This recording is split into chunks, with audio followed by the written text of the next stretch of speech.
Hello students, आज हम लोग फाउंडेशन के बारे में पढ़ेंगे। तो सबसे पहले फाउंडेशन होता क्या है। फाउंडेशन क्या होता है कि एक लोअर पार्ट ऑफ स्ट्रक्चर होता है। कोई भी एक स्ट्रक्चर है उसका दो पार्ट होता है।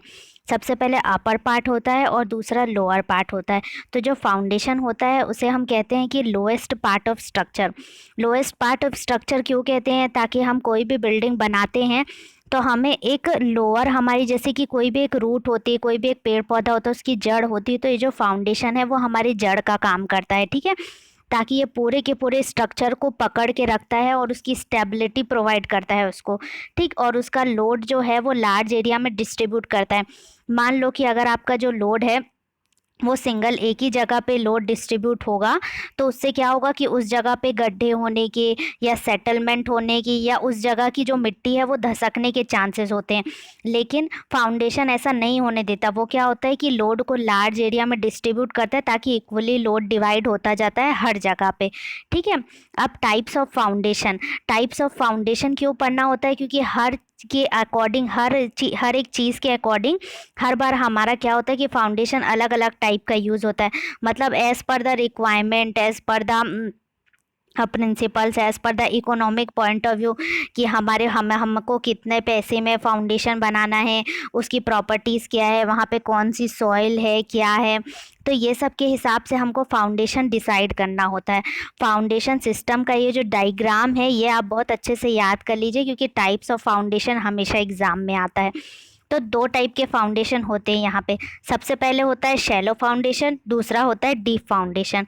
डीप फाउंडेशन को हमने दो टाइप में बांटा हुआ है। सबसे पहले होता है पाइल फाउंडेशन और दूसरा होता है पायर और कैसन फाउंडेशन।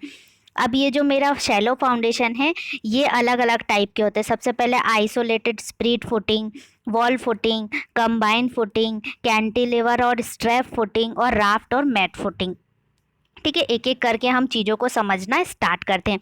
सबसे पहले होता है मेरा शैलो फाउंडेशन।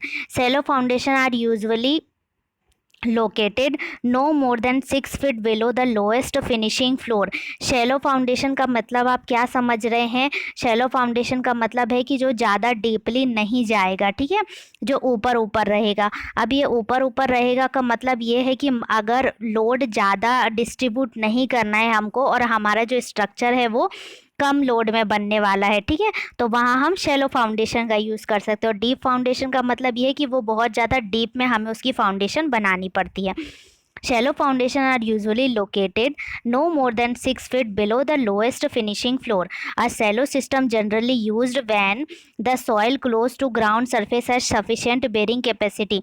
मान लो कि अगर किसी सॉइल की बेयरिंग कैपेसिटी बहुत अच्छी है, बहुत ज़्यादा है, ठीक है, underlying weaker strata do not result the undue settlement, ठीक है, और जो वीकर डाटा है वो उसमें सेटलमेंट के चांसेस नहीं है। The shallow foundation are commonly used economical foundation, ठीक है। अब फुटिंग क्या होता है? फुटिंग किस लिए प्रोवाइड करते हैं? सबसे पहले तो आपने एक वॉल देखी होगी, तो वॉल में जब हम क्रॉस सेक्शन देखेंगे तो ये वाला जो पार्ट है, ये नीचे जो आपको रेक्टेंगल शेप का दिख रहा है, तो ये जितने भी रेक्टेंगल शेप की सीढ़ियों जैसे बने होते हैं इसको हम फुटिंग कहते हैं। क्यों करते हैं ये फुटिंग? इसीलिए कि ताकि जो लोड है वो हमारा लार्ज एरिया में डिस्ट्रीब्यूट हो, किसी भी एक एरिया पे लोड ना जाए, ठीक है। अब ये फुटिंग क्या होता है? Footing are structural element which transfer load to the soil from column, wall और lateral load from earth retaining structure. In order to transfer these load properly to the soil, footing must designed to prevent the excessive settlement, ठीक है। अगर एक ही जगह पे point load लगेगा तो क्या होगा? वहाँ पे सेटलमेंट के चांसेस होंगे। Minimize differential settlement, provide adequate safety against overturning and sliding.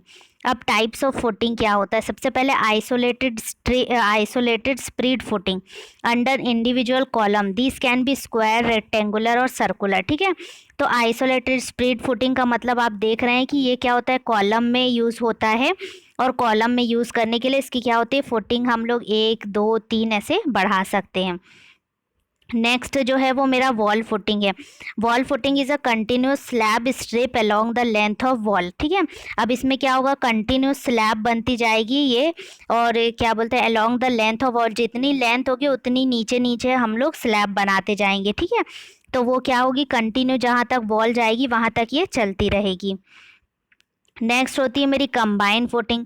Combine footing का मतलब क्या होता है कि मान लो कि दो या दो से ज़्यादा कॉलम्स एक साथ हैं, तो ठीक है, हम लोग उसमें क्या करते हैं कि फुटिंग नहीं दे पाएंगे वहाँ पे।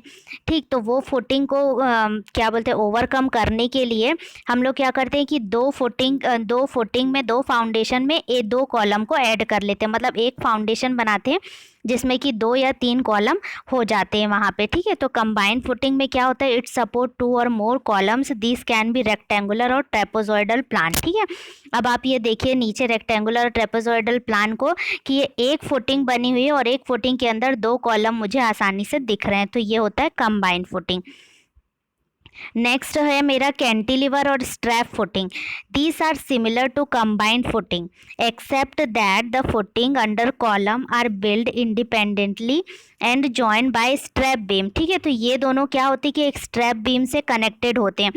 एक जो कॉलम है उसकी फुटिंग अलग होगी, दूसरा कॉलम है उसकी फुटिंग अलग होगी, और दोनों को मैंने क्या कर दिया, एक स्ट्रैप फुटिंग से जोड़ दिया होता है। क्यों जोड़ दिया होता है, ताकि ये जिसमें जो लोड होगा वो इक्वली दोनों कॉलम में इक्वली डिस्ट्रीब्यूट हो। ठीक है, these are similar to combined footing except that footing under columns are build independently.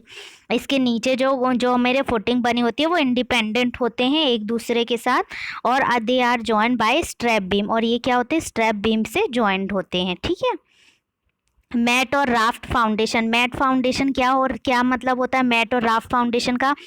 ठीक है, जब मुझे कोई भी एक फुटिंग बनानी है और उसमें खूब सारे कॉलम्स होंगे, तो उसमें हम क्या करेंगे, राफ्ट या मैट फाउंडेशन का यूज़ करेंगे। ठीक है, these are the continuous footing supporting all the columns of the structures.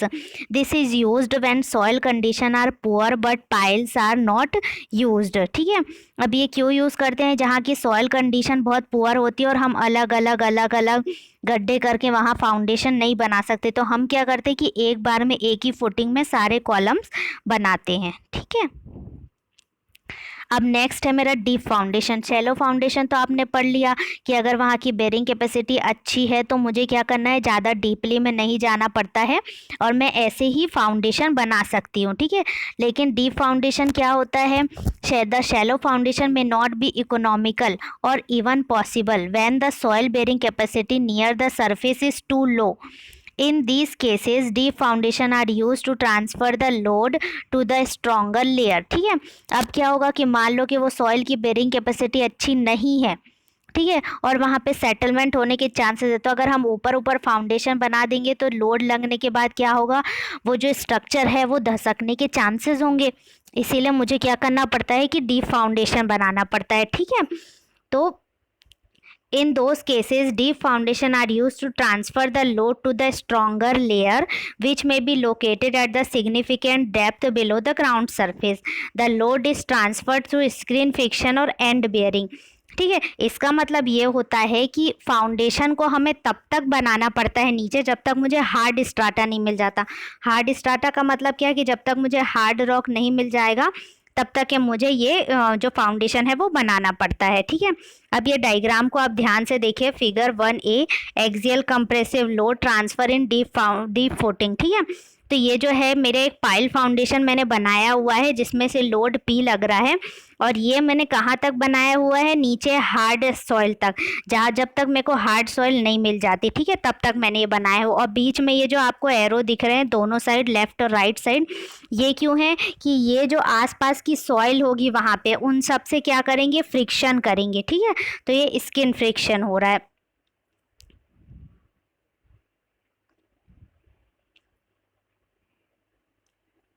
अब लेटरल लोड ट्रांसफर इन डीप फाउंडेशन। ठीक है, अब ये फाउंडेशन में लोड कैसे ट्रांसफर होता है, अब ये तो फिक्स्ड है, तो फिक्स्ड बीम में कैसे ट्रांसफर होता है, उसमें एक मूवमेंट लगता है और एक लोड लगता है, एक्सियल लोड लगता है। तो ठीक है, सिमिलरली इसमें एक एक्सियल लोड भी लगा हुआ है और एक मूवमेंट भी लगा हुआ है। ठीक है, चलिए ये एग्जाम्पल देखते हैं वर्टिकल पाइल्स और बेटल्ड पाइल्स का। ठीक है, सबसे पहले वर्टिकल पाइल में देखिए फिगर ए पे। ठीक है, वर्टिकल पाइल में क्या दिख रही है, इसमें 3 पाइल्स बनाई हुई है, ऊपर पाइल का कैप लगा हुआ है और ऊपर से एक कॉलम है जिसमें से एक कॉलम पे पहले लोड आएगा, उसके बाद पाइल कैप पे लोड आएगा, और ये पाइल कैप जो लोड है वो अलग अलग पाइल्स में क्या करेगी, इक्वली लोड को डिस्ट्रीब्यूट करेगी। ठीक है, सेकेंड है मेरा battled pile.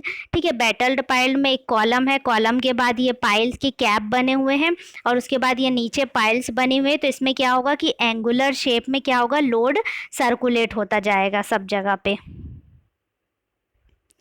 Pile foundation, pile foundation को ध्यान से देखिए आप, ये पाइल का कैप बना होता है उसमें, और नीचे जो है वो पाइल्स बनी होती है और ऊपर क्या होता है, मेरा कॉलम होता है।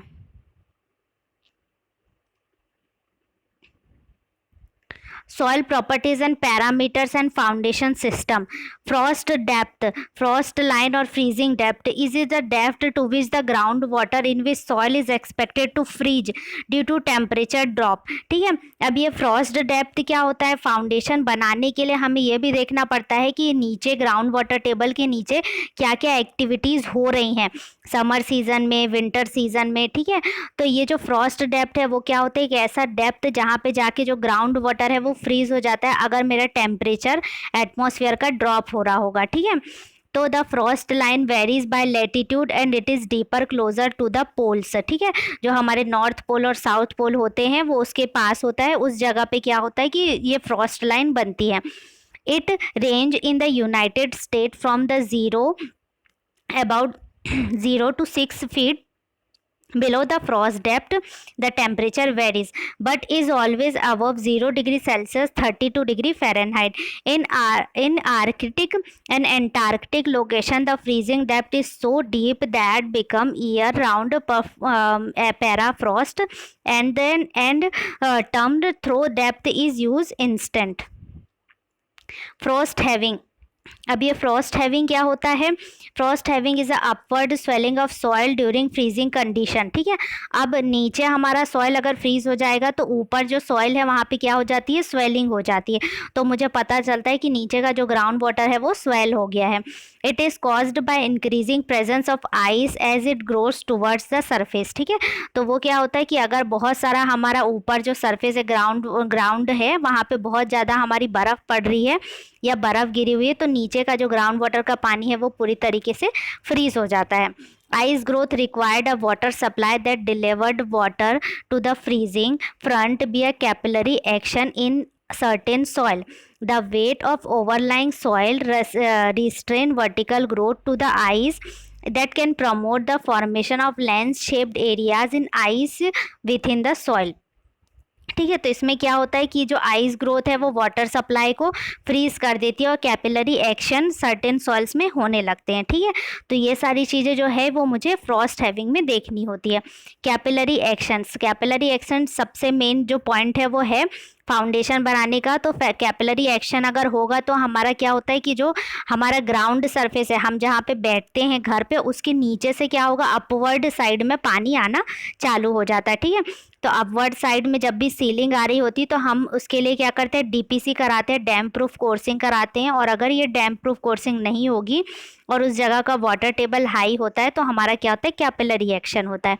अब कैपिलरी एक्शन होता क्या है, capillary action is the ability of liquid of flow in narrow space without the assistance of and in opposite to external force like gravity. If the diameter of the tube is sufficiently small, then the combination of surface tension caused by cohesion with the liquid and adhesive force between the liquid and the tube act to the lift of liquid. The capillary action is due to the presence of cohesion and adhesion which is caused due to liquid to flow against gravity. ठीक है, ये high capillary rise है और ये लो capillary rise है। अब एक concentrically loaded footing क्या होता है, soil bearing pressure at the base of footing. ठीक है, अब सॉइल का बेरिंग प्रेशर क्या होता है बेस ऑफ फुटिंग में। अब ये जो मेरी फुटिंग बनी हुई है, ठीक है, अब ये फुटिंग में आप देखिए कि इसमें मैंने एक लोड अप्लाई किया है और लोड जो है वो नीचे इक्वली डिस्ट्रीब्यूट हो रहा है। ठीक है, तो ये बीच में फाउंडेशन है और ये फुटिंग है। अब आप अच्छे से समझ पा रहे होंगे कि कोई भी एक फुटिंग बनाया है मैंने जो कि L लेंथ का है और W विड्थ का है।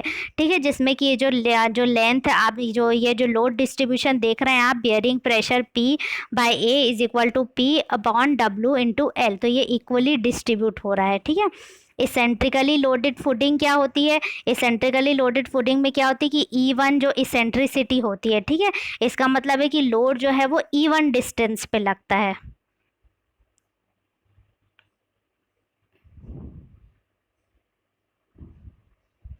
ठीक, नेक्स्ट होता है मेरा बाईएक्सियल loaded footing.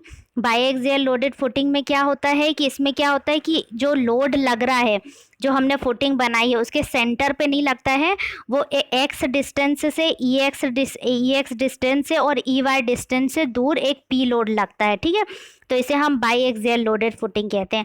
बाईएक्सियल loading eccentrically about two axis bearing stresses at the corner of footing is P is equal to P upon W into L plus minus P E X into C X divided by I Y plus minus P into E Y into C Y divided by I X, जहाँ C x क्या है L/2 और सी Y है W/2। ठीक है, और जो आई x है वो क्या है कि आई एक्स जो है वो इसका हम लोग वो निकालेंगे, इसेंट्रिसिटी निकालेंगे L/W³ डिवाइडेड बाय 12 और आई वाई है WL³ डिवाइडेड बाय 12। ठीक है, बाई एक्सियल लोडिंग और फुटिंग भी आपने पढ़ ली, एक्सियल लोडिंग और फुटिंग भी पढ़ ली और फाउंडेशन भी आपने अच्छे से पढ़ लिया। मैं आशा करती हूँ कि आप सब इसको बहुत अच्छे से समझे होंगे।